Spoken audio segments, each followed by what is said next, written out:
Very good evening class. As we all know that we are discussing the chapter reproduction.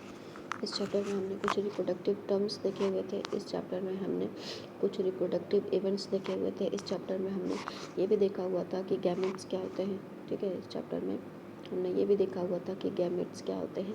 इस chapter में हमने ये भी देखा था कि ह्यूमन जो होते हैं वो विविपेरस होते हैं.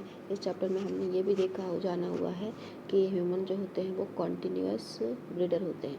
तो कहने का मतलब ये है कि ये जो चैप्टर है वो हमें ये बताता है कि हमारा जो लाइफ है वो यहाँ से लेकर के ऐसे जा रहा है, इस तरीके से यहाँ पे जा कर के डेथ हो जा रही है.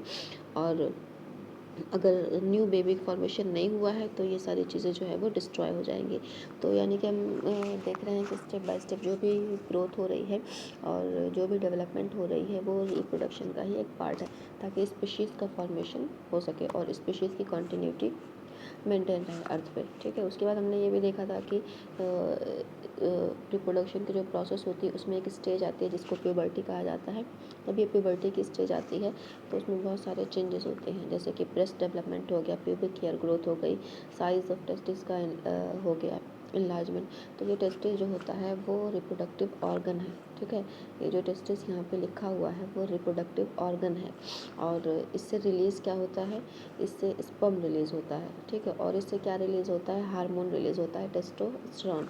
तो अभी आगे मैं बताऊँगी, बाकी अभी आप ये देख लें बस कि ये होता क्या है कि जब प्यूबर्टी आती है आपकी तो कौन सी चीज़ें डेवलप होती हैं. अच्छा, प्यूबर्टी का मतलब क्या होता है, कहीं कहीं पे अलग अलग लिखा होता है और कहीं कहीं पे प्यूबर्टी की डेफिनेशन जो है वो दूसरी होती है.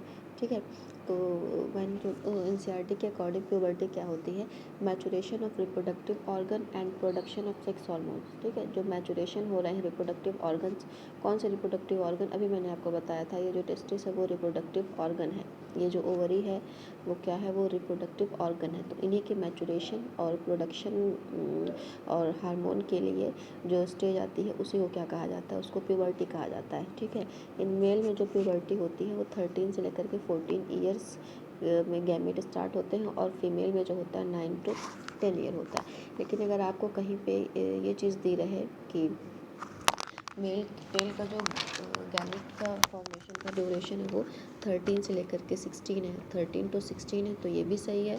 ठीक, अगर कहीं पे लिखा हुआ है 13 to 15 है मेल का तो ये भी सही है. ठीक, यहाँ पे दूसरा मैंने यहाँ लिखा हुआ तो ये भी ठीक है आपका. और फीमेल्स का लिखा है अगर कहीं पे 12 to 13 तो ये भी करेक्ट है, 11 to 13 जो है वो ये भी करेक्ट है, और जो यहाँ पे लिखा हुआ है 9 to 10 से लेकर के 12 ये भी करेक्ट है.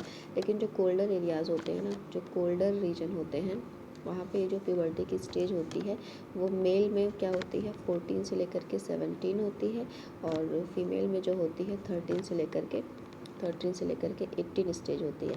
तो ये तो कहानी प्यूबर्टी की हो गई. ठीक है, उसके बाद ये जो प्यूबर्टी की स्टेज आती है तो प्राइमरी सेक्स ऑर्गन क्या हो गए, टेस्टिस एंड ओवरी. सेकेंडरी जो ऑर्गन्स होते हैं या सेकेंडरी सेक्स डेवलपमेंट जो होती है उसमें क्या होता है, मेल और फीमेल में, इसको सेकेंडरी कहा जाता है. प्राइमरी में तो सेक्स ऑर्गन्स बन रहा है ना, स्पर्म बन रहा है ना, हार्मोन निकल रहा है. सेकेंडरी में क्या होता है, मेल में क्या चेंजेस होते हैं, देखिए यहाँ पे लिखा हुआ है कि डीप उनकी वॉइस हार्ड हो जाती है, दाढ़ी मूछ निकलने लगते हैं. ये जो गला है वहाँ पे लैरिंग्स का इनलार्जमेंट होने लगता है. ठीक है, शोल्डर जो हैं वो चौड़े होने लगते हैं, testis growth of sex organ की ग्रोथ होने लगती है. यही सारे कैरेक्टर्स जो हैं वो फीमेल में भी होते हैं. अब जो स्पर्म है वो टेस्टिस से निकलता है और ये जो ओवा है जो ओवरी से निकलता है. ठीक है, अच्छा, अब नीचे क्या पॉइंट लिखा हुआ है कि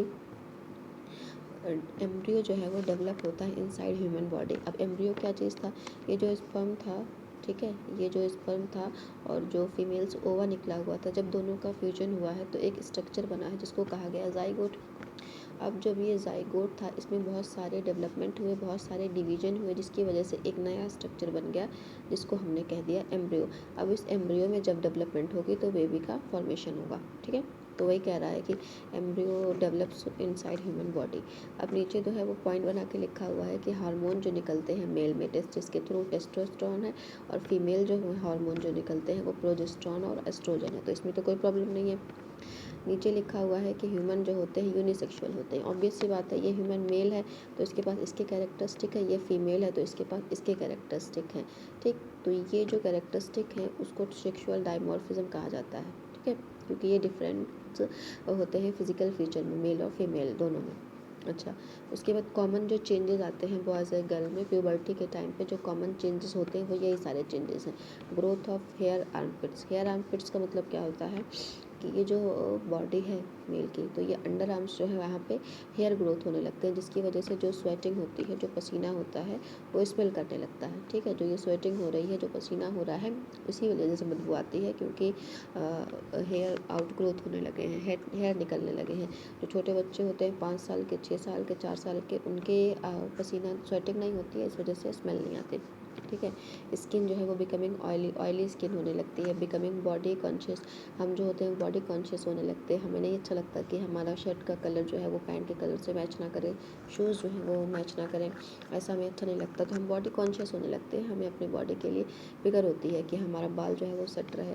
ठीक है, ये जो बाल है वो सेट रहे, इधर उधर ना बिखरे, या हम तैयार होकर के जाएँ या कोई हमारी तारीफ़ करे तो अच्छा लगता है। तो ये सारे चेंजेस जो होते हैं प्यूबर्टी की स्टेज में आते हैं, क्योंकि इस स्टेज में हमारी बॉडी में जो हार्मोन निकलता है उसकी वजह से सारे चेंजेस होते हैं। ठीक है, तो ये सारे पॉइंट्स आपके इंपॉर्टेंट हैं, इसको कॉपी में लिख लीजिएगा।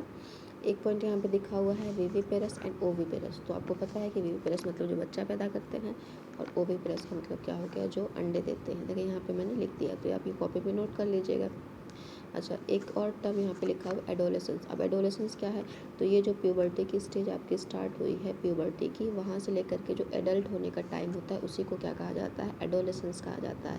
उसमें बहुत सारे चेंजेस होते हैं, तो वो चेंजेस हम लोग नेक्स्ट क्लास में पढ़ेंगे। बस अभी आप कंसेप्ट क्लियर कर लें और इसको कॉपी में नोट कर लीजिएगा। ठीक है।